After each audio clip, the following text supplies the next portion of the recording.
자, 30번 마지막 갑니다. 자, 직선 y는 마이너스 2x네. 기울기가 마이너스 2인 직선 위에 움직이는 점 p가 있고, 그 다음에 2x제곱 더하기 y제곱 이퀄 3이라는 타원. 야, 그럼 이거는 이렇게 바꾸셔야지, 여러분들이. 얼마? 2분의 3 x제곱 더하기 3분의 y제곱은 1. 이렇게 바꾸셔야 됩니다. 얘 위로 움직이는 점 q에 대해서, 자, 5x 벡터는 5p 벡터 더하기 5q 벡터다. 얘를 만족시키고 x좌표, y좌표가 모두 0 이상인. 그러니까 x좌표, y좌표 0 이상이라는 얘기는 x축, y축 포함 1, 4분면이라는 얘기네. 그 이상인 모든 점 x가 나타내는 영역의 넓이를 구하세요. 아니, 생각을 해봐. 지금 어차피 얘가 얘보다 작기 때문에 좀 길쭉한 타원이 될 거야. 여기다가 그릴게. 자, 이렇게 x축, 이렇게 y축. 그럼 타원의 방정식이 뭐 대충 이런 식으로 그려질 거예요. 타원이. 타원 같지가 않네. 근데 지금 어디라고? 여기 y는 마이너스 2x라는 직선 위에 있는 점이니까 여기 위에 p고 얘를 움직이는 점이 q니까 예를 들어서 x 벡터는 p까지 와서 여기서 이 노란색처럼 니네가 그림을 그리는 거야. 이런 식으로. 그럼 결국 얘가 이렇게 훑고 지나가는 거네, 그지?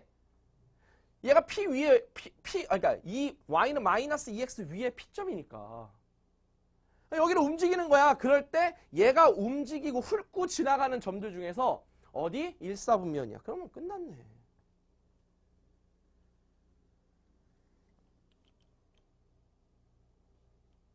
그래서 결국 뭐야? 이 점과 요 직각 삼각형의 넓이가 뭐가 되는 거야? 우리가 찾는 영역의 넓이가 되는 거야. 결국 이 빨강색 접선의 방정식을 구해야 되는데 이 빨강색 접선의 방정식은 기울기가 마이너스 2잖아. 그냥 끝났네. 자, 접선의 방정식 갑니다. 자, y는 기울기 마이너스 2x에 플러스로 가야 돼. 왜? y절편이 양수니까. 이쪽으로 하면 y절편이 음수가 될 거 아니야. 플러스 루트의 a제곱 2분의 3 곱하기 m제곱 4 더하기 b제곱이야. 그래서 얘를 계산하시면 얘랑 약분하면 6 더하기 3이니까 루트 9가 되겠네. 아, 그래서 마이너스 2x 더하기 3이 되겠네. 그러니까 이 점의 좌표가 3이고 y절편이니까 이 점의 좌표가 x절편이니까 2분의 3이 될 겁니다. 그래서 우리가 찾는 영역의 넓이 S는 2분의 1 곱하기 밑변 2분의 3 높이 3이 될 거야. 그래서 4분의 9다. 그러므로 우리가 찾는 P 플러스 Q의 값이 이렇게 13으로서 정리가 되겠네. 되게 깔끔하게 정리가 됐고 이건 사실 28번 문제하고도 되게 비슷하고 2018학년도, 19학년도에 이제 계속 출제가 됐었던 그 영역에 관한 넓이, 영역에 관한 내용으로 또 연관이 있는 거야. 그러니까 이게 나왔다는 얘기는 앞으로 평가원이 조금 문제를 어렵게 낸다는 얘기는 내게 된다면 이런 문제가 출제가 될 수 있고 개인적으로 저는 이 문제가 29번 또는 30번에 올 거라고 생각합니다. 물론 30번은 이제 정사형에 관한 문제가 나오겠지만 29번 같은 경우는 이런 유형의 문제가 다시 등장하지 않을까 싶습니다. 그래서 30번까지 다 풀었어. 아, 충분히 여러분들이 할 수 있었다. 다만 앞에 있는 것들에서 좀 막히는 게 있었냐 없냐. 그게 가장 중요한 관건이었습니다. 자, 그러면 마무리 좀 할게.